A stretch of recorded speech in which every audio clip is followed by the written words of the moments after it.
Hello guys, welcome to my channel. So I am Pratham Jaiswal, your mathematics mentor. So good evening to all of you. तो यार हमने already binomial theorem बिल्कुल आज खत्म कर चुके हैं. Alright, I mean last lecture है आज का आपके लिए बाइनोमियल थ्योरम का. ऑलराइट, उसमें हम लोग कुछ और भी चीजें जानेंगे एंड जो मैक्सिमम तो वैसे क्वेश्चन आज करेंगे. मैक्सिमम क्या, कुछ ज़्यादा देर का आज लेक्चर होगा नहीं. कुछ नए नए क्वेश्चंस करेंगे. पहले तो ये दो क्वेश्चंस डिस्कस कर लेंगे एंड देन उसके बाद मैं आपको 3 क्वेश्चन सॉल्व कराऊंगा. थोड़ा सा थ्योरेटिकल पार्ट है, उसको कवर अप करेंगे एंड देन कल से हम लोग परम्यूटेशन और कॉम्बिनेशन शुरू करेंगे. एंड सॉरी फॉर इतना मतलब दिन बाद वीडियो बना क्योंकि due to some reasons. Alright, तो कोई नहीं, अब से वीडियोस रेगुलर हो जाएंगे तो आप अपनी पढ़ाई करते रहें. ऑलराइट, तो शुरू करेंगे. तो किसने किसने इसको सॉल्व किया, जिसने सॉल्व किया उसने आंसर तो बता दिया. आई होप तो आपने कमेंट बॉक्स में आपको बता देना चाहिए. ऑलराइट, किसी का आया था कि नहीं? इसका तो तुरंत आ गया होगा यार. इसमें तो कुछ करना ही नहीं था क्योंकि मैंने इसमें मेन ट्रिक तो आपको बता ही दिया था ना. क्या बताया था?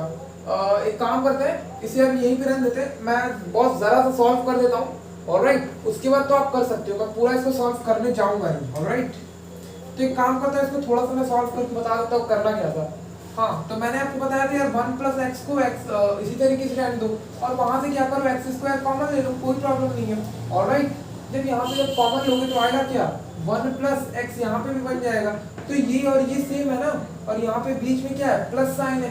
तो यहाँ से काम करो, 1 + x कॉमन ले लो.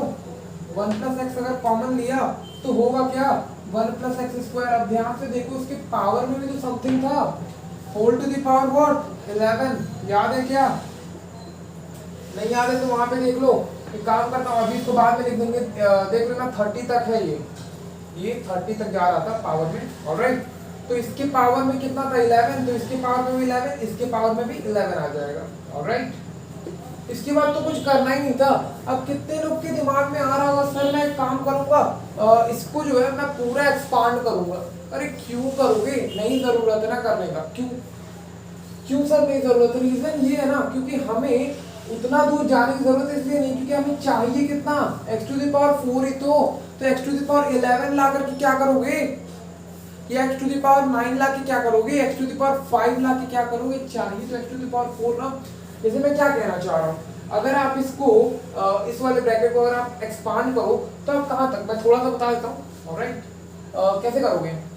इसका आएगा आपका 11c0x + 11c1 इंटू में x.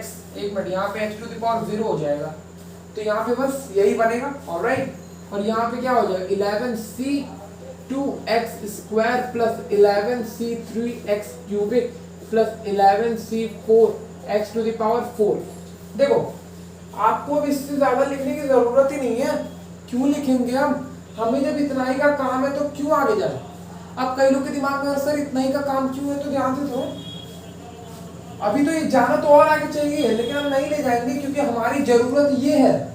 हम और आगे ले जाकर के अपने क्वेश्चंस को बढ़ाएंगे नहीं, उसको टफ नहीं करेंगे, अपना टाइम नहीं वेस्ट करेंगे. कोशिश करेंगे टाइम हम लोग बचा सकें. ऑलराइट, तो कैसे करोगे, ध्यान से देखो तो जरा. मैं आपसे बोल रहा हूँ, यहाँ पे क्या है, x⁴ था तभी तो मैंने 1 लिख दिया था. तो x⁴ है और मुझे चाहिए x⁴, तो यहाँ पे एक और ब्रैकेट है. तो जब आप इसको एक्सपांड करोगे तो यहाँ पे क्या आएगा, तो यहाँ पे भी कुछ ऐसा तो बनेगा ही, लेकिन जहां जहां आपको x दिख रहा है वहां क्या हो जाएगा, x². तो यहाँ पे अगर आपको 0 मिल रहा है, x⁴, तो इस ब्रैकेट से आपको ऐसा कौन सा नंबर जरूरत पड़ेगा, x का ऐसा कौन सा पावर जरूरत पड़ेगा ताकि x⁴ हो जाए. समझ में आ रहा है क्या बात. यहाँ पे अगर x⁴ ले रहे हो तो सेकंड ब्रैकेट से तो आपको तो यही आशा होगा ना, कहीं से x⁴ मिल जाए. मैं क्या बोल रहा हूँ, समझ में आ रहा है क्या? नहीं समझ में आ रहा तो वो भी बोलना. देखो, यहाँ से अगर आपने x⁴ लिया तो आप सेकंड ब्रैकेट से क्या होप लगाए बैठे हो कि वो मुझे कुछ ऐसा दे देगा ताकि मैं इसका आंसर क्या बना सकूं, x⁴. तो x⁴ कब बनेगा मेरे दोस्तों, x⁴ तब बनेगा जब यहाँ x⁴ से मल्टीप्लाई करोगे. ऑलराइट, तो यहाँ से अगर ये उठा रहे हो तो दूसरे ब्रैकेट से क्या उठाओगे, वो टर्म उठाओगे जिसमें x⁴ हो. ऑलराइट, और अगर x⁴ वाला टर्म उठा रहे हो तो यहाँ से ऐसा कौन सा टर्म उठाना चाहोगे, x⁴ वाला. यहाँ से x टू द पावर जब ये उठाओगे तो यहाँ से x टू द पावर 2 वाला तुम्हें टर्म चाहिए, ये जब उठाओगे तो यहाँ से x टू द पावर 1 वाला टर्म चाहिए, ये वाला जब उठाओगे तो x टू द पावर 0 वाला टर्म चाहिए। तो उससे ज़्यादा कुछ एक्सपांड करने की ज़रूरत नहीं है। इसको आपने x टू द पावर 4 तक एक्सपांड किया तो इसको भी x टू द पावर 4 तक ही एक्सपांड करो, उससे ज़्यादा एक्सपांड करने की ज़रूरत है नहीं, क्योंकि उससे ज़्यादा करोगे तो हमारे लिए अननेसेसरी है। बात समझ में आ रही है क्या कि मैं एक्सपांड करके बता दूं, एक बार ही बता देता हूँ, उसके बाद मैं बताऊंगा। यहाँ पे 11c 0 होगा, x स्क्वायर है ना, देखो जरा x स्क्वायर, फिर उसके पावर में भी तो यार 0 आ जाएगा, तो ये 2 इंटू 0 तो फाइनली वो 0 ही हो जाएगा, x to the power what 0 plus 11c1 तो यहाँ पे आ जाएगा x स्क्वायर प्लस अब यहाँ पे 11c2 तो यहाँ आ जाएगा x टू द पावर 4। अब आप कहोगे सर इसके आगे जाऊं? नो, कोई जरूरत नहीं है भाई, क्यों जाएंगे, कोई मतलब ही नहीं निकलेगा, अननेसेसरी है वो फालतू का। ये ले रहे हो तो इसके साथ इसका मल्टीप्लाई कर दो ना, तुरंत बन जाएगा x टू द पावर 4। क्यों? क्योंकि x टू द पावर 0 है, x टू द पावर 4 है और यहाँ पे x टू द पावर 1 है। तो आप सोचोगे सर इसका कैसे बनेगा, तो इसका नहीं बन पाएगा, तो इस ये भी हमारे लिए फालतू है। लेकिन चलो ठीक है, इतना लिखना जरूरी है, अदरवाइज आपको कुछ मिस कर दो तो गलती हो जाएगा। ऑलराइट, तो ये लिख दिए। तो अब आपको जरूरत कितना है, x टू द पावर 3 का, लेकिन यहाँ से तो कहीं से भी x टू द पावर 3 मिलेगा ही नहीं, तो यानी ये भी कोई काम का नहीं है हमारे। अगर x टू द पावर 2 ले रहे हो तो कितना जरूरत है, x टू द पावर 2 और जरूरत है, तो इससे इंटू कर दो, फिर इसको लोगे तो x टू द पावर 1 की जरूरत है जो कि नहीं है, तो ये भी हमारे लिए क्या है, फालतू है। अगर आपने x टू द पावर 4 यहाँ पे बना दी तो जरूरत किस चीज का है आपको, x टू द पावर 0 का है, क्योंकि इंटू तो होगा, तो इतना ही टर्म लिखने की जरूरत थी। ऑलराइट, कुछ बहुत ज्यादा हमें हाई तक इसमें बहुत ज्यादा नहीं लिखना है। ऑलराइट, इसके आगे आप कर सकते हो। ऑलराइट, आपको क्या करना है, इसका इसके साथ करना है, इसको इसके साथ कर देना है और इसको इसके साथ, ठीक है। फिर x टू द पावर 4 को कॉमन लेना एंड देन आंसर बता देना। I hope you are getting this, I hope you are getting this. Alright, okay, तो एक काम करता हूँ, मैं इसे इरेज करता हूँ, ठीक है। मजा आया, मजा आ गया सर, क्या मजा आ गया सर, चलो अच्छी बात है भाई, पढ़ाई करो और भी मजा आता रहेगा, हम लोग जो क्वेश्चंस और भी ज्यादा करेंगे तो। ऑलराइट, अभी देखो थोड़ा सा और कुछ क्वेश्चंस की हम लोग बात कर लेते हैं। यहाँ पे देखो क्या बोला जा रहा है, find the coefficient of x to the power 5 in the expansion of this. इस क्वेश्चन को मैं पूरा नहीं सॉल्व करूंगा, इस क्वेश्चन को मैंने समझो पूरा सॉल्व कर दिया था, बट इस वाले को नहीं करूंगा। ध्यान से समझो कैसे करेंगे। अगर आप, हाँ यहाँ तक मैंने आपको बोला था कि ये कहाँ तक जा रहा है, 1 plus x whole to the power what 30। Alright, okay, तो ठीक है, ये पावर 21 से स्टार्ट हुआ और खत्म कहाँ पे हुआ, पावर 30 से पे खत्म हो गया, ठीक है सर। तो अब दिमाग में पहले क्या आ रहा है, ये आपके सामने कुछ बड़ा सा दिया हुआ है, इसमें से आपको x टू द पावर 5 बताना है। तो हमारा आदत क्या है, हमारा आदत एक सिंगल ब्रैकेट हो, उसके बारे में अगर कोई हमें पता करने को कुछ भी देता है तो हम कर सकते हैं, लेकिन इतना सारा ब्रैकेट दोगे सर तो कैसे पता करेंगे। तो कोई नहीं, ये समेशन है ना, तो जरा इसके बारे में सोचते हैं। तो जरा सोचो, तो अगर मैं आपसे बोलूं इसको इससे मैं डिवाइड करूं तो कितना आएगा, तो आएगा 1 प्लस एक्स। अगर मैं इसको इससे डिवाइड करूं तो भी आएगा कितना, सेम आएगा। ऑलराइट, तो भी सेम ही आएगा, यानी कि ये किसमें है, ये जीपी में है बच्चों, दिखा क्या। ऑलराइट, मजा आया। तो ये है हमारा कॉमन रेशियो और हमारा फर्स्ट टर्म क्या है, 1 plus x whole to the power 21। कहां तक जा रहा है, 30 तक जा रहा है, दिखा क्या। तो अगर मैं आपसे पूछूं कि यार यहाँ पर n की वैल्यू कितनी है, n की वैल्यू मतलब क्या है, नंबर ऑफ टर्म्स, तो 21 की पावर से स्टार्ट हुआ, 22 23 कहां तक जा रहा है, 30 तक। तो 21 22 23 24 25 26 27 28 29 30, यानी 10 टर्म्स है हमारे पास। तो n की वैल्यू कितना है, 10 है। क्लियर है क्या, आई होप सो आपको क्लियर है। तो अब हमें क्या करना होगा, इसका एडिशन कर देते हैं। तो यहाँ पे S10 इज इक्वल टू क्या फॉर्मूला था, a into r to the power n minus 1 upon r minus 1। Alright, क्यों, क्योंकि r की वैल्यू 1 से बड़ी ही तो आएगी, मतलब आएगी, यही फॉर्मूला लगा लो। a की वैल्यू कितना हो जाएगा, 1 plus x whole to the power 21 और r r to the power n, यहाँ पे क्या हो जाएगा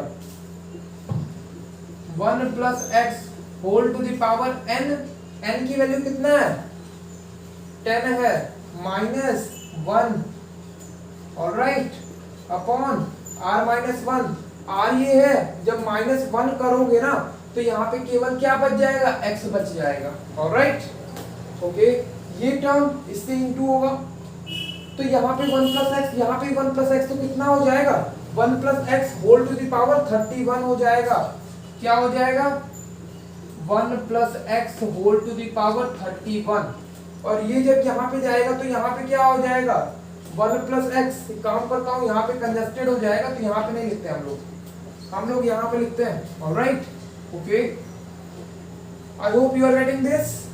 तो यहाँ पे क्या हो गया 1 plus x whole to the power 31 और minus 1 plus x whole to the power 21, okay, और अपॉन में क्या है यार x है, दिखा क्या, आई होप सो आपको दिखा।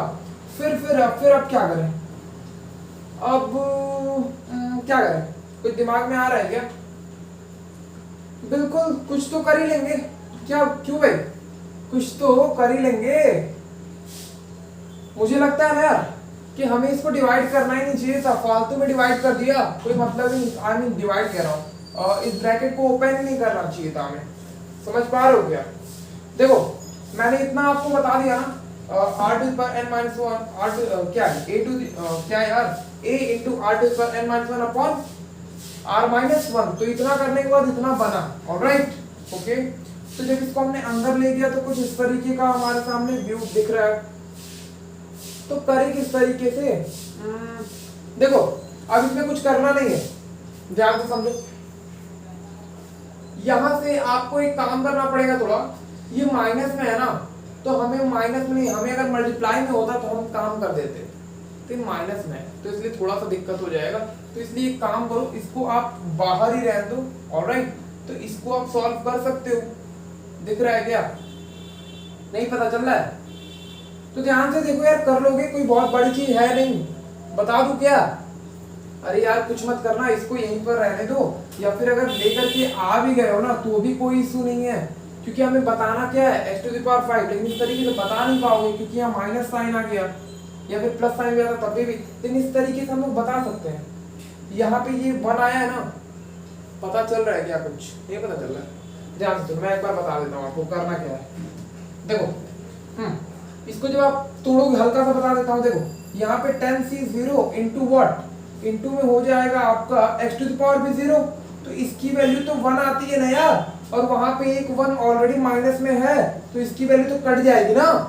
अब उसके बाद एक्सटेंड करो ना, क्या दिक्कत है, 10c1 इंटू एक्स, दिख रहा है क्या, x आ गया, तो इसको अब कौन से टर्म की जरूरत है, इससे आपको चाहिए x टू द पावर 5 ना, तो यहाँ से x टू द पावर 4 वाला कोएफिशिएंट इससे इंटू कर दो ना यार, कुछ नहीं करना है, एक काम करो, इसे आप झूठ में ही बाहर लाए, आई मीन अंदर मत करो, इस तरीके से जब सॉल्व हो सकता है, ये 1 तो अपने आप यहाँ से कैंसिल आउट हो जा रहा है, फिर इसका 10c1 इंटू एक्स बन जाएगा प्लस 10c2 एक्स स्क्वायर बन जाएगा, तो जब यहाँ x है तो यहाँ से कितना पावर की जरूरत पड़ेगा, x टू द पावर 4 का, क्यों, क्योंकि हमें x टू द पावर 5 चाहिए।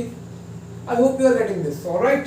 तो एक काम करो, इसे मैं तुरंत इरेज करता हूँ, आप लोग नोट कर लिए होगे, मैं ये मान करके चल रहा हूँ, ऑलराइट, बहुत ज्यादा कंफ्यूज होने की जरूरत नहीं है, इसमें मैंने कुछ नहीं किया है, बस नॉर्मली वैसे ही सॉल्व किया, 1 तो कैंसिल हो जाएगा, फिर ये आएगा तो ये हमें नहीं चाहिए था, हमें तो x टू द पावर 5 वाला कोएफिशिएंट चाहिए था, तो वो कहां से लाएगा, ये सोचेगा कि ये मल्टीप्लाई में है, अगर कहीं से ये मुझे x टू द पावर 4 वाला कोएफिशिएंट दे दे, x टू द पावर 4 वाला, तो यहाँ से x टू द पावर 1 तो है ही, ये x टू द पावर 4 वाला दे देगा तो x टू द पावर 5 बन जाएगा, तो कोई दिक्कत ही नहीं होगा।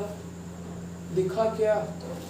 अगर नहीं दिखा तो मैं आपको सॉल्व करके बता सकता हूँ, बता दूं क्या, एक काम करता हूँ, ऊपर वाला इरेज करके बता ही देता हूँ, बहुत ज्यादा टाइम वेस्ट हो गया, नहीं, इससे अच्छा मैं बता दिया होता।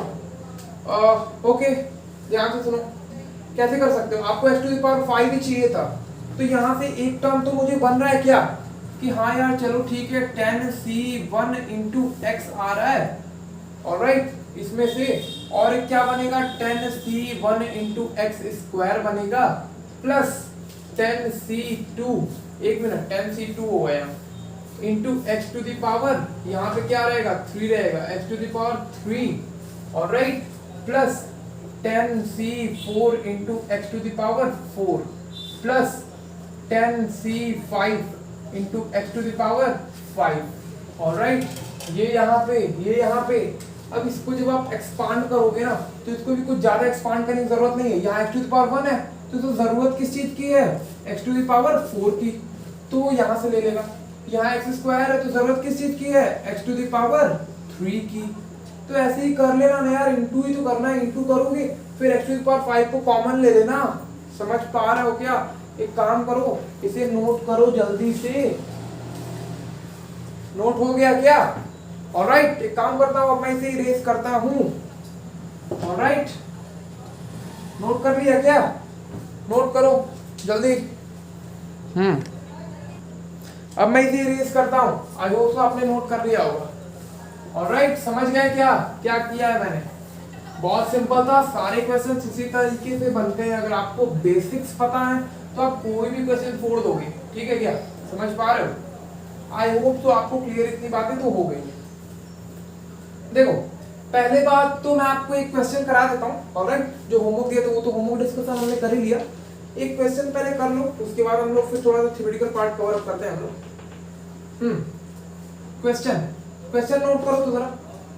क्वेश्चन कुछ इस तरीके का है, coefficient of x to the power n in the expansion या in expansion of 1 plus x into 1 minus x whole to the power what n, alright. यार कैसे करोगे, दिमाग में आ क्या रहा है, मतलब कैसे कर सकते हैं, जरा एक बार सोचो, एक बार वीडियो को पॉज करो एंड देन सॉल्व करने की कोशिश करो। एनीवे, मैं करता हूं, ऑलराइट। देखो कैसे करेंगे, coefficient of x to the power n in the expansion of this. एक काम करता हूं, पहले जो लिखा हुआ है ना उसको यहाँ पे लिखते हैं 1 प्लस एक्स, और यहाँ पे क्या है 1 minus x whole to the power n। ये क्या है, whole to the power n है ना, और यहाँ पे होल टू द पावर 1 है। तो एक काम करो, इसको अंदर ले जाओ, अंदर ले जाने का मतलब इसको मल्टीप्लाई करो इसमें। तो जब इसको मल्टीप्लाई करो तो क्या आएगा, ध्यान से देखो तो जरा, 1 minus x whole to the power n, alright, plus plus में क्या बन जाएगा, x into 1 minus x whole to the power n। दिखा क्या? अरे दिखा नहीं, दिखा क्या भाई? बहुत ज्यादा सिंपल है। देखो, इसमें हमें जनरल टर्म का यूज होगा। जनरल टर्म क्या होता है, p r plus 1 is equal to n c r into x to the power n minus r into y to the power what, r, alright. Okay, तो करें कैसे, हमें चाहिए क्या, x to the power n का coefficient चाहिए। तो कैसे करेंगे, यहाँ पर अगर तुम सोचो तो इसकी मदद से भी हमें x to the power n का कोएफिशिएंट चाहिए। अगर यहाँ से भी कहीं से मुझे x to the power n मिल जाए और यहाँ बीच में प्लस है, इसका कुछ कोएफिशिएंट है, इसका कुछ कोएफिशिएंट है, फिर दोनों में प्लस साइन होगा ही, फिर x to the power n को कॉमन ले लेंगे और यहाँ पे जो लिखा है उसको लिखे रहने देंगे, फिर दोनों को ऐड कर देंगे, तो वही तो हमारा आंसर हो जाएगा यार। पता चला क्या? नहीं पता चला?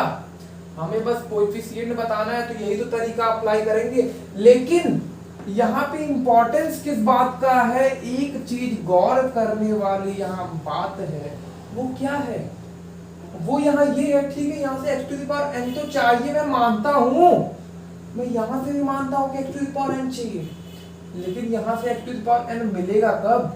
ध्यान से सोचो। कई लोग के दिमाग में आ रहा हो, चलो ठीक है, ये तो सर मल्टीप्लाई में है, मुझे तो इससे भी तो x to the power n चाहिए। तो अगर आपके दिमाग में ये चल रहा है तो आप बिल्कुल गलत हो। क्यों गलत हो? मैंने केवल इतनी की बात की है बच्चों, देख लो, केवल जो ब्रैकेट में है, अगर आप उससे x to the power n निकाल लेते हो तो आप बिल्कुल गलत कर रहे हो। क्यों? क्योंकि आपने कितना चाहिए, x to the power n चाहिए। तो आप कहो sir x to the power n ही तो निकाला, क्या कह रहे हो आप? तो ध्यान से ये भी तो देखो, x मल्टीप्लाई में भी तो है बच्चा, यहाँ x, तो कुल मिला के कितना हो गया, n+1, जो कि मुझे नहीं चाहिए। देखा क्या? यहां से तो चाहिए x to the power n, लेकिन यहां से इस ब्रैकेट से मुझे x to the power n required नहीं है। मुझे क्या रिक्वायर्ड है? मुझे यहां पर कुछ ऐसा मिल जाए ताकि इससे जब मल्टीप्लाई हो तो मुझे कितना मिले, x to the power n मिले। बात समझ में आई क्या? तो यहाँ पे x टू द पावर 1 की नहीं, x to the power n minus 1 की जरूरत है। अगर यहाँ पे x to the power n minus 1 है, फिर x टू द पावर 1 जब प्लस हो जाएगा तो ऑटोमेटिकली यहाँ पे x to the power n हो जाएगा। देखा क्या? ये था इसमें मेन पॉइंट जो कि बच्चे काफी तौर पर गलत करते हैं, लेकिन आपने गलत नहीं करना है। आपने दिमाग लगाना है कैसे कर सकते हैं क्वेश्चन को, कैसे अप्रोच करेंगे क्वेश्चन को। This is the right method to approach any question. I hope you are getting this. I hope you are getting this. All right? Okay. तो ध्यान से देखो, यहाँ से x to the power n मिल जाएगा, यहाँ से x to the power n मिलेगा, लेकिन यहाँ पे x to the power n कब मिलेगा? जब यहाँ पे x to the पावर कितना होगा? n माइनस 1 होगा। तो ठीक है, फिर अब दिमाग में क्या आता है? इसके लिए जनरल टर्म लिखो तो जरा। अगर मैं लिखूं tr plus 1 is equals to what? यहाँ पे तो n की जगह n ही आएगा, c r की वैल्यू नहीं पता है, x की जगह क्या है 1 है, तो 1 टू द पावर समथिंग हमेशा 1 ही होगा। y की जगह कितना है माइनस x है, तो minus x whole to the power what r। दिखा क्या? लेकिन इस ब्रैकेट से मुझे कितना पावर चाहिए, x to the power n। ये तभी पॉसिबल है जब r की वैल्यू कितनी हो जाए, n हो जाए। बात समझ में आई क्या? देखो, हमें इस ब्रैकेट से क्या रिक्वायर्ड है? हमें बस ये बता दीजिए सर कि यार इस ब्रैकेट से बच्चों मुझे क्या रिक्वायर्ड है। मुझे चाहिए x to the power n, ठीक है क्या? x to the power n। तो यहाँ पे मैंने जब इसके लिए जब जनरल टर्म लिखा तो x to the power n तभी आएगा जब r की वैल्यू n हो। देखा क्या? यही तो हम लोग सब्स्टिट्यूशन यूज करते हैं हमेशा इसी तरीके का। If r is equals to n, तो यहाँ पे हो जाएगा t n plus 1 is equals to n c n into ये n, ये जो n है तब वो क्या होगा, ऑड होगा, सॉरी इवन होगा। n क्या होगा, इवन होगा। क्यों? क्योंकि यहाँ माइनस है। अगर ये इवन होगा तभी तो इसको प्लस करेगा, क्योंकि मुझे x to the power n का कोएफिशिएंट चाहिए पॉजिटिवली। तो यहाँ पे n क्या है, इवन है, ऐसा आप दिमाग में रख सकते हो। x to the power n आ गया क्या? Alright, okay. तो अब सुनो मैं आप क्या कह रहा हूँ। अब क्या दिमाग में आ रहा है? अब यहाँ से इसको एक्सपांड करोगे तो इसके लिए ये जो ब्रैकेट है इसके लिए फिर जनरल टर्म लिखो तो जरा। अगर आप इसके लिए लिखोगे तो कैसे लिखोगे? अगर आप इसके लिए लिखो इस ब्रैकेट के लिए तो आप लिख सकते हो यार, कोई प्रॉब्लम नहीं है। tr plus 1 is equals to what? n का n होगा, cr होगा इंटू x की जगह 1 है, y की जगह माइनस x है, y की जगह क्या है माइनस x है, इसे मैं इरेज करता हूँ माइनस x। और यहाँ पे क्या हो जाएगा, हमें इस ब्रैकेट से क्या चाहिए, x to the power n minus 1 चाहिए। लेकिन अकॉर्डिंग टू दिस यहाँ पे तो r आएगा ना। दिखा क्या? दिखा, यहाँ पे तो r आएगा ना इसके दौरान, लेकिन मुझे ये r नहीं चाहिए, मुझे n माइनस 1 चाहिए। इसीलिए put r is equals to n minus 1। Alright, अगर आपने यहाँ पे n को क्या बोला है, ध्यान से सुनो, यहाँ पर भी ये चीज क्या होगा, इवन ही होगा, ऐसा आपको मानकर चलना है। एनीवे इस झंझट में भी मत पड़ो। ऑलराइट, बस अभी इतना ध्यान दो, r की पावर कितना होगा, n माइनस 1 होगा, ठीक है क्या?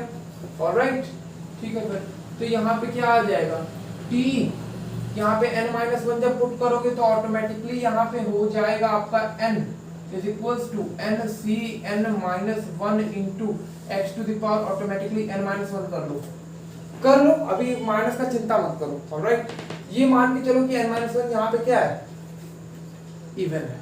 Alright, okay.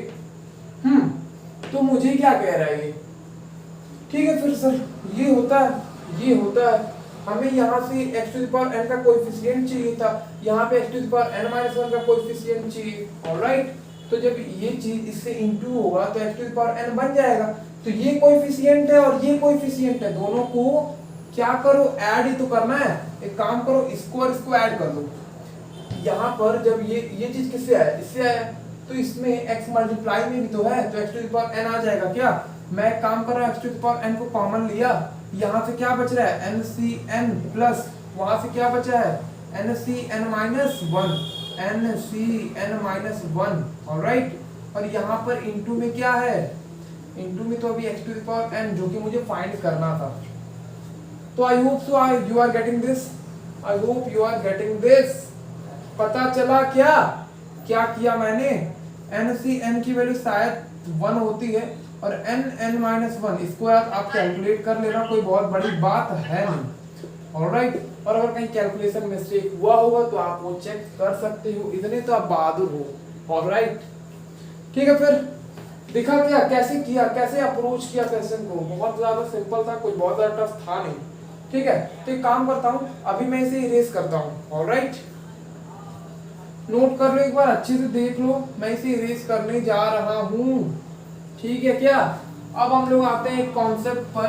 ऑलराइट, शायद मैंने वो प्रूफ कराया था कि नहीं कराया था, मुझे याद तो नहीं है, इसीलिए मैं एक बार फिर से वो चीज आपको क्या कराने जा रहा हूँ, प्रूफ कराने जा रहा हूँ। आई डोंट नो, मुझे याद नहीं है, बट फिर भी मैं करा देता हूँ, ध्यान से सुनो, जल्दी जल्दी करूंगा, फटाफट आप भी कर रहा हूँ। NCr plus NCr minus one जो है ना, वो n प्लस वन Cr के बराबर होता है।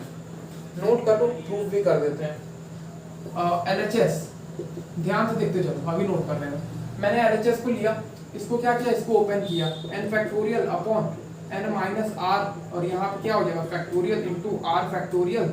ऑलराइट, और यहाँ पे जब करोगे आप तो n फैक्टोरियल है upon n minus r plus one factorial हो जाएगा into what, r minus one factorial हो जाएगा। क्या ठीक है, तो यहाँ पे अब दिमाग में क्या आ रहा है बच्चों, यहाँ पे देखो n minus r plus one है, n minus r plus one, हमें पता है ये फैक्टोरियल है ना, अगर मैं इसके बाद वाला जब टर्म लिखना चाहूंगा तो कैसे लिखूंगा, मुझे पता है अगर यहाँ पे n फैक्टोरियल होता है तो इसके बाद वाला टर्म मुझे कैसे लिखना होता है, एक माइनस कर देते हैं हम लोग और यहाँ फैक्टोरियल आ जाता है, यही तो होता है। तो अगर मैं यही प्रोसीजर इसमें करूंगा तो ये इसकी एग्जैक्टली सेम आ जाएगा, n minus r plus one, फिर एक टर्म आगे बढ़ाओगे जब तो ये माइनस वन भी तो होगा ना, तो माइनस वन से प्लस वन कैंसिल हो जाएगा। मैं क्या कह रहा हूँ, समझ पा रहे हो क्या, ध्यान से देखो, n minus r plus one factorial में है तो इसको मैं क्या इस तरीके से लिख सकता हूँ, क्यों किया, क्योंकि माइनस वन भी तो बाद में किया, तो माइनस वन से प्लस वन कैंसिल, तो ये चीज और ये चीज इसमें है ताकि हम लोग कॉमन ले सकें। ऑलराइट, तो ये मैं डायरेक्टली यहाँ पर लिख रहा हूँ n माइनस आर फैक्टोरियल, और यहाँ से मुझे इसकी तरह बनाना है तो इसको मैं किस तरीके से बना सकता हूँ बताओ तो जरा, r into what, r minus one factorial, alright, plus n factorial upon what, यहाँ पे तो ये है, फिर हमने उसको इस तरीके से कन्वर्ट किया है n minus r plus one into n minus r factorial into में what, r minus one factorial. Alright, यहाँ से एक काम करो, n factorial upon n minus r factorial into r minus one factorial को कॉमन ले लो, n factorial upon n minus r factorial into r factorial, sorry r minus one factorial. Alright, और यहाँ पे क्या बच जाएगा, one upon r plus one upon n minus r plus one. I hope you are getting this, I hope you are getting this. तो एक काम करता हूँ, इसको मैं यहीं पर सॉल्व कर लेता हूँ, उसके आगे जगह नहीं है ना, तो एक काम करते हैं, इसको यहीं पे सॉल्व करने की कोशिश करते हैं और अच्छे से लिखते हैं ताकि थोड़ा सा कम स्पेस ये ले, बहुत ज्यादा स्पेस ले लिया इसमें। काम करता हूँ, मैं इसको डायरेक्टली लिख देता हूँ, आप भी लिख लेना। Alright, n minus r plus one, और यहाँ से क्या आ जाएगा, plus r upon what, r ये है, और यहाँ से n minus r, r into n minus r plus one, और यहाँ से r कैंसिल, तो डायरेक्टली मैं ऊपर n प्लस वन लिख ले रहा हूँ। आप ये सब सॉल्व कर लेना, मैं भी कर ही रहा हूँ, लेकिन बस थोड़ा सा इसमें मैं लिख नहीं रहा हूँ। ऑलराइट, ये चीज क्या है, इसके इंटू में है, दिखा क्या, और ये क्या है n+1 है। ऑलराइट, एक काम करो, अब इस ब्रैकेट को अंदर लेकर के जाओ तो जरा, जब लेकर के जाओगे तो क्या आएगा, n+1 इंटू n फैक्टोरियल है क्या, अपॉन व्हाट, ये r है, ये r-1 फैक्टोरियल, और इसके पहले ये भी तो है। तो एक काम करो, मैं यहाँ पे क्या लिख रहा हूँ, ध्यान से सुनो तो जरा, n-r+1 into n-r factorial into r-1 factorial, r-r-1 factorial. दिख रहा है क्या? आई होप तो आपको दिख रहा होगा। तो ये बताओ, इसको मैं क्या लिख सकता हूँ, ये क्या है, पहले ये समझो। यहाँ n+1 है, मैंने कुछ इस तरीके किया, 1 इसमें माइनस करके ये लिख दिया। तो ऐसा हम लोग तो यही करते हैं ना, n उसके बाद वाला टर्म लिख रहे हैं तो क्या लिखोगे, n-1। तो अगर मैं आपसे पूछूं यार, अगर ये लिखना हो n+1 फैक्टोरियल, तो आप इसके लिए क्या लिखोगे, तो इसके आगे n फैक्टोरियल लिख दोगे। तो वही तो है, तो इस पूरे को क्या मैं n+1 फैक्टोरियल लिख सकता हूँ क्या? तो बिल्कुल लिख सकता हूँ n+1, और यहाँ पर क्या हो जाएगा फैक्टोरियल, इसे मैं यहाँ लिख देता हूँ n+1, और यहाँ पे क्या हो जाएगा फैक्टोरियल, और अपॉन में इसे भी गौर करो n-r+1 है, ये कब आया है, जब इसमें माइनस किया है आपने 1। तो यहाँ पे n-r+1, और यहाँ पे क्या हो जाएगा फैक्टोरियल इंटू r फैक्टोरियल। दिख रहा है क्या? ये क्या है बच्चों, ये कुछ नहीं है, ये तो यही है ना। ध्यान से देखो, n+1 का factorial upon this minus this का फैक्टोरियल, n+1 माइनस r का फैक्टोरियल इनटू दिस फैक्टोरियल। दिखा क्या? देखा, प्रूफ भी कर दिया हमने। कुछ बहुत ज्यादा टफ प्रूफ था नहीं, बस थोड़ा सा लेंथी था। अच्छा, वो दिख रहा है क्या जो मैंने साइड में लिखा है? आई होप तो आपने लिख लिया होगा, क्योंकि यार मैंने बोलते बोलते ही कराया है, ऐसा तो है नहीं कि मैंने अपने मन से डायरेक्टली लिख दिया। I hope so you are getting this. Okay, तो एक काम करता हूँ, जल्दी से नोट करो, 1-2 क्वेश्चन करते हैं, फिर इस सेशन को हम लोग यहीं पर एंड करेंगे। Okay, alright. तो हमने क्या फॉर्मूला पढ़ा, NCr plus NCr-1 is equals to what, n+1 Cr। अरे यार Cr मत समझ लेना, यहाँ कोई Cr हुआ नहीं है, ठीक है, अदरवाइज Cr आ जाएगा, दिक्कत हो जाएगा हमारे लिए। बट कोई नहीं, हमें Cr से डरना थोड़ी है, हम तो अब क्या हो गए, खिलाड़ी हो गए ना, कोई नहीं। ठीक है, फिर एक क्वेश्चन करते हैं। ऑलराइट, थोड़ा सा बड़ा क्वेश्चन लिखा हुआ है, बट कोई नहीं, लिखता हूं मैं। prove that the coefficients of middle term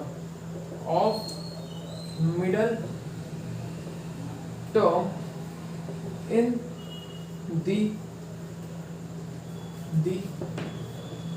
expansion of 1 plus x whole to the power 2n is equals to what?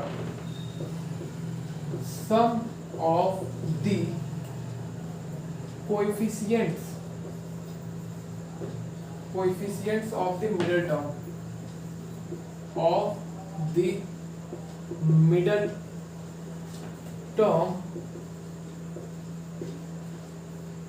in the expansion को मैं छोटे में ही लिख रहा हूँ, expansion of 1 plus x whole to the power 2n minus 1। दिख रहा है क्या क्वेश्चन?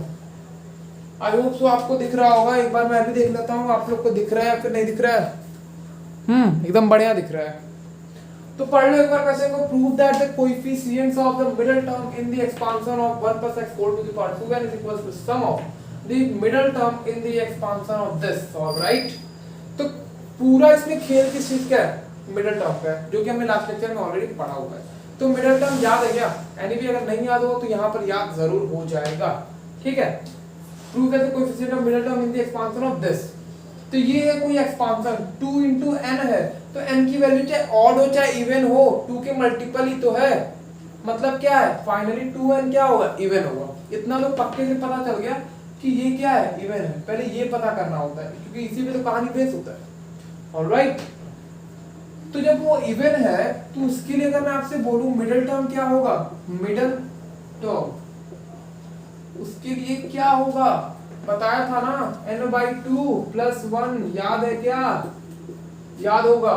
तो यहाँ n नहीं है बच्चों, यहाँ पे तो 2n है ना, तो यहाँ n नहीं 2n रखो, और यहाँ पे 2 से 2 कैंसिल हो जाएगा, तो कौन सा टर्म, n+1th टर्म। हम लोग किसकी बात करेंगे, n+1th टर्म पर जो कोएफिशिएंट आएगा वो किसके बराबर है, sum of the coefficient of middle term of this expansion. तो इसका मिडिल टर्म ये देखो, ये 2 की पावर 2 × n है, तो ये तो इतना तो इवन है। अब उसमें से 1 माइनस करो तो डेफिनेटली वो तो ऑड हो गया ना, यानी ये पूरा क्या है, ऑड है। तो ऑड के लिए तो 2 केस होता है ना, मिडिल टर्म याद है क्या, आई होप तो आपने लिखा था। तो n+1/2 बताया था, और क्या बताया था बच्चों, n+1/2 + 1, n+1/2 + 1 1th term. Alright, तो यहां से देखो, यहाँ n की वैल्यू n नहीं है, 2n-1 है, तो मैं डायरेक्टली रख देता हूँ 2n-1। जब -1 रखोगे तो ये ऑटोमेटिकली कैंसिल हो जाएगा, 2 से 2 कैंसिल होकर के फाइनली कितना बन गया, n बन गया। आई हो आप लोग नोट कर लो, मुझे नोट करने की जरूरत नहीं है, ऑलराइट, क्योंकि मैं तो फिर भी इसे इरेज ही करूंगा, तो आप नोट कर लेना। समझ में आया ना कैसे किया, यहाँ पे n नहीं है, 2n-1 है, तो 2n-1 जब करोगे, एनीवे इसका पूरा कितना आ गया n, तो ये पहले से कितना है, n+1 है, तो n+1th term, n+1th term, n+1th। Alright, इस टर्म और इस टर्म पर जो भी कोएफिशिएंट आएगा उसका समेशन किसके बराबर होगा, इस टर्म के कोएफिशिएंट के बराबर होगा। तो उसके लिए अलग मशक्कत करना पड़ेगा, लेकिन हमें मशक्कत करने आता है। अब इसका यार कोएफिशिएंट निकालना टफ है क्या, टफ है, टफ है तो बता देता हूँ, नहीं टफ है तो कोई बात नहीं है। एक काम करता हूँ, जो ये चीज लिखा हुआ है ना उसको मैं यहाँ पर लिख देता हूँ, किसका किसका निकालना है। ऑलराइट, n+1th, और ये क्या है, nth, और क्या है, n+1th। ऑलराइट, कहीं गलत तो नहीं किया ना, देख लेना, अदरवाइज कहीं गलत हो जाएगा तो प्रॉब्लम्स क्रिएट बहुत ज्यादा हो जाएंगे इसमें। तो अब इतना पोर्शन को मैं इरेज कर देता हूँ, क्योंकि इतना पोर्शन का मेरे लिए कोई काम है नहीं, कि मिडिल टर्म किस पर होगा वो तो हमें पता चल गया। अब एक्सपांशन ये है और ये भी है, तो पहले इतना के लिए तो बात कर लें। तो n+1th टर्म क्या होगा, तो हमें पता है जनरल टर्म क्या होता है, tr+1 = ncr × x⁻n−r, alright, × y⁻r। लेकिन ये तो हमने एक जनरल पढ़ा था ना, हमें तो बात इसके लिए करना है ना। ऑलराइट, देखो हमें चाहिए n+1th टर्म, n+1th टर्म, ये कौन सा टर्म है, r+1th टर्म है, लेकिन हमें r+1th टर्म नहीं चाहिए, हमें n+1th टर्म चाहिए। तो कोई दिक्कत नहीं है, यहाँ पे आपको क्या करना पड़ेगा, इफ r = n, तो ऑटोमेटिकली n+1th टर्म आ जाएगा। सिंपली ऐसे ही बस हमें मैनिपुलेशन करना है। ऑलराइट, tn+1, r की जगह क्या रखा हुआ है आपने, n रखा है, तो ncn × x⁻n−r, तो r की जगह n है तो x⁻0 हो जाएगा, यानी x⁻1, सॉरी x⁻0 का मतलब वो पूरा हो जाएगा 1, और y⁻r है तो n हो जाएगा। ऑलराइट, ठीक है, फिर ये तो अभी हमने केवल इसके लिए बात कर लिया। अब इसके लिए बात करते हैं कि हमें nth टर्म चाहिए, लेकिन हमें पता है कि जनरल टर्म क्या है, ये है, लेकिन हमें चाहिए कौन सा टर्म, nth टर्म चाहिए। तो इसके लिए देखो ध्यान से सुनो, ये जो tr+1 लिखा है इसका मतलब क्या है, r+1th टर्म की बात करता है ये, लेकिन हमें इसके बारे में बात नहीं करना है, हमें किसके बारे में बात करना है, हमें nth टर्म, यानी कि r+1 की जगह क्या आना चाहिए, n आना चाहिए। तो कोई नहीं, रिप्लेस करते हैं ना, रिप्लेस करते हैं ना, रिप्लेस r+1 by n। तो अगर ज्यों आपने रिप्लेस किया तो r+1 की वैल्यू n बनेगी, और इसके बाद जो होगा r की वैल्यू n-1 होगी। तो इसी तरीके से आपको अप्रोच लगाना है, यही अप्रोच होना चाहिए, तो तुरंत क्वेश्चन बन जाएगा और गलती होने का चांस 0% होगा। Alright, okay, I hope you are getting this. तो ठीक है, फिर आर की वैल्यू पता चल गई। जब आर की वैल्यू आप इसमें ये डालोगे, जब आर की वैल्यू आप इसमें ये डालोगे ना, तो कौन सा टर्म आ जाएगा, nth टर्म आ जाएगा। लेकिन ये तो जनरल होता है, तो इसके लिए लिख लेते हैं पहले क्या होता है जनरल टर्म। तो जनरल टर्म अगर हमने लिखा जब इसके लिए, तो क्या होगा, t r plus one is equals to what, इसके लिए हो जाएगा आपका एन सी आर। तो यहाँ पर एन नहीं है, एक मिनट, एक हमने और मिस्टेक किया है। क्या मिस्टेक किया है ये सुनो। ये तो ठीक है, आर प्लस ये जो लिखा वो किसके लिए लिखा था, x plus y whole to the power n के लिए था ना, लेकिन हमने तो इसके लिए बात किया। तो यहाँ पर x to the whole to the power कितना है, 2n है ना, दिखा क्या। तो यहाँ पे n क्यों लिखा है, यहाँ पे तो 2n होना चाहिए ना। आपने r की वैल्यू n सब्स्टिट्यूट किया वो बात की बात है, लेकिन यहाँ पर तो 2n होना चाहिए ना। क्यों, क्योंकि ये किससे आया है, ये आया है x plus y whole to the power n, जब यहाँ n था। लेकिन अब यहाँ पर n नहीं है, यहाँ 2n, तो इसलिए यहाँ पर 2n होगा। तो यहाँ पर देख लो कितना है, 2n माइनस 1 है, तो यहाँ पर भी 2n माइनस 1 कर लो, और फिर क्या होगा c, और यहाँ पर क्या आएगा बच्चों बताओ तो जरा, यहाँ पर तो वही आएगा n। अरे यार क्या आता है, NCR, NCR, तो R आता है, तो R तो अभी भी आएगा इनटू x, x की जगह क्या है 1 है, तो इससे हमें कोई मतलब नहीं है, और x टू द पावर क्या हो जाएगा, R हो जाएगा। तो हमने यहाँ R की वैल्यू क्या सब्स्टिट्यूट किया है, n-1 सब्स्टिट्यूट किया है, तो सब्स्टिट्यूट कर दो n-1, आप नोट कर लेना। Alright, x to the power n-1 भी आ गया।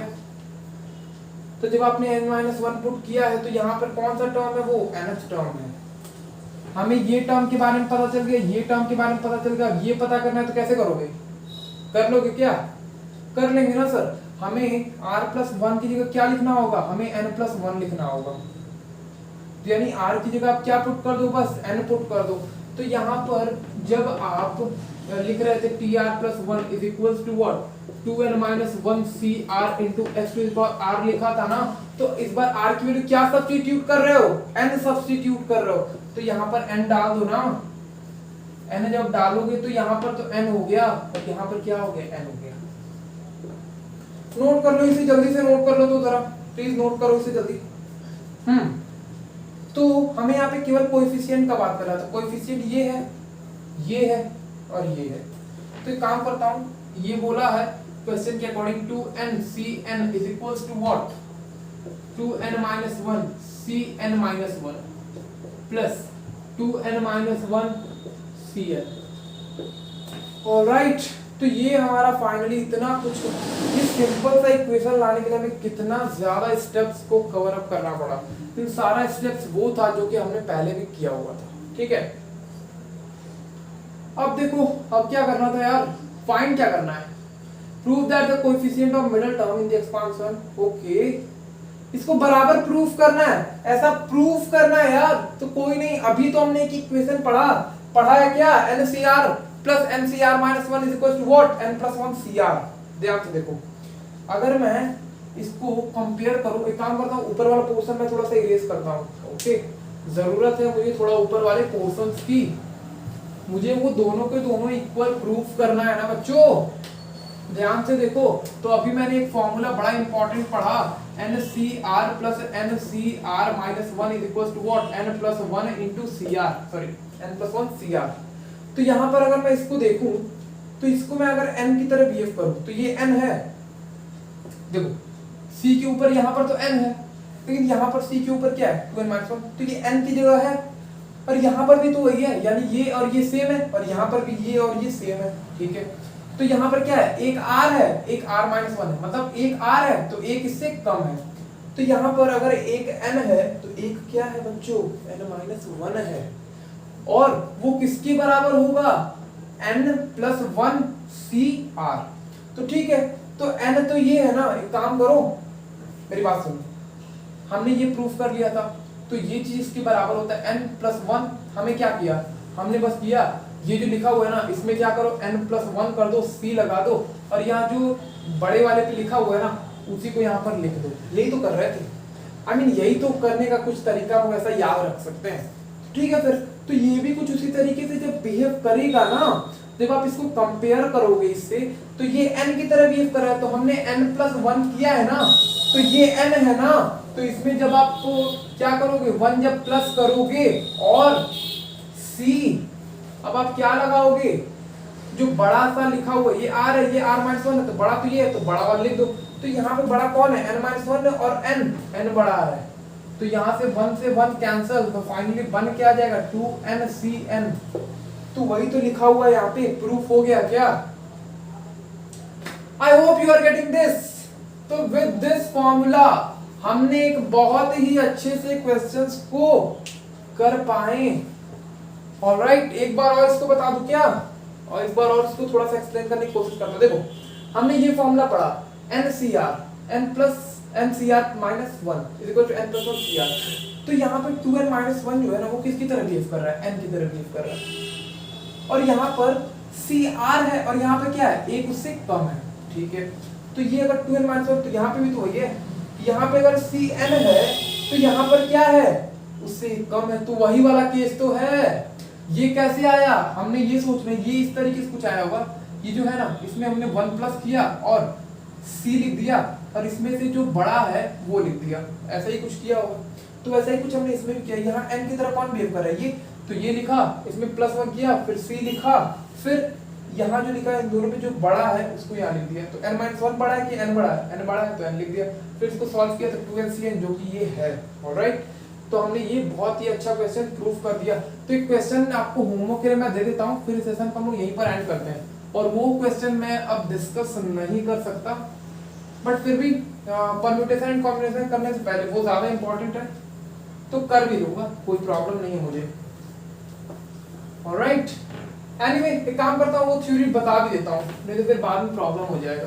तो नोट कर लो, बस 2 मिनट का थ्योरी है, प्रूफ नहीं करेंगे, चलो ठीक है प्रूफ नहीं करेंगे। यहाँ सुन लो क्या मैं बता दिया आपको, NCR अपॉन NCR माइनस 1 अगर आपके सामने आए तो इसकी वैल्यू आप जानते हो क्या लिख सकते हो, जानते हो क्या, नहीं जानते हो? इसकी में कुछ नहीं लिखना होता, n minus r plus 1 upon r। इसको भी प्रूफ कर सकते हो, जिसको जरूरत है वो जरूर प्रूफ करो। देखा ना यार, बहुत लंबा प्रूफ था। ऑलराइट, इसमें भी वही कुछ जाएगा और फिर हमें बहुत सारा प्रॉब्लम्स क्रिएट हो जाएगा। तो ये आया कैसे, ये थोड़ा सा समझ लो, मतलब हम लोग याद कैसे रख सकते हैं। NCR और n यहाँ पे भी, C यहाँ पे भी, लेकिन यहाँ पे क्या है r माइनस 1, जैसे कि वो था ना NCR प्लस NCR माइनस 1, ये दोनों सेम था, बट इसमें क्या डिफरेंस था, ये r है तो ये इससे कम था, तो वही यहाँ पे भी, यहाँ r है तो ये उससे कम है, तो उसकी वैल्यू कितनी है n। हम लोग कुछ इस तरीके से याद करेंगे, n माइनस r, फिर हम लोग क्या कर रहे हैं, +1 कर दे रहे हैं अपॉन इन दोनों में जो नीचे लिखा जो बड़ा है उसको अपॉन में लिख देंगे, ऐसा हम लोग कुछ कर रहे हैं। तो अगर आपके सामने कभी कंफ्यूजन में इस तरीके से आ जाए, let us suppose n plus 1 और यहाँ पे CR plus 1 upon n plus 1 और यहाँ पे CR आ जाए, तो इसके लिए कैसे लिखो, कुछ नहीं, हमें इसका पता है ना कैसे आता है, n माइनस r, तो this minus this, n plus 1 minus r minus 1 हो जाएगा ना, और हम लोग यहाँ +1 भी करते हैं तो +1 भी करेंगे अपॉन इन दोनों में जो बड़ा होता है, तो बड़ा कौन है, ये है, तो यहाँ पे r प्लस 1 आ जाएगा, और यहाँ से 1 से 1 कैंसिल हो जाएगा, तो आएगा क्या, n minus r plus 1 upon r plus 1। दिखा क्या? तो आप इस तरीके से इसको याद रख सकते हो। ऑलराइट, इस पे बेस मैं आपको एक क्वेश्चन दे देता हूँ, आप उसको करने की कोशिश करना, अदरवाइज मैं कल के लेक्चर में उसको जरूर डिस्कस कर लूंगा। ओके, आज नहीं डिस्कस कर सकते उसको क्योंकि बहुत ज़्यादा टाइम हो गया। एक काम करते हैं, इस क्वेश्चन को मैं आपको नोट करवा देता हूँ, आप इसे कर लेना। ऑलराइट, और कमेंट बॉक्स में आंसर भी बता देना। The coefficients of 3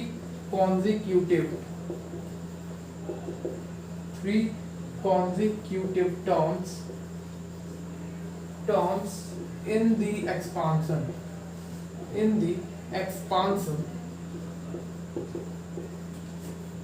of 1 plus x whole to the power n. All right, are in the ratio 1:7:42। Note कर लो इसे, कल के लेक्चर में डिस्कस कर लूंगा मैं इसे। ऑलराइट, स्क्रीनशॉट ले लो या फिर नोट कर लो, जो करना है इसके साथ वो कर लो, कल के लेक्चर में इसको जरूर मैं डिस्कस कर लूंगा। ठीक है, फिर ऑलराइट, तो आज हमने बहुत कुछ ऑलरेडी कवर अप कर चुके हैं। आई होप सो बहुत ज्यादा लंबा लेक्चर भी हो गया, कोई नहीं, तो ठीक है, फिर पढ़ाई करते रहो यार, ठीक है, पढ़ाई करते रहें। All the very best.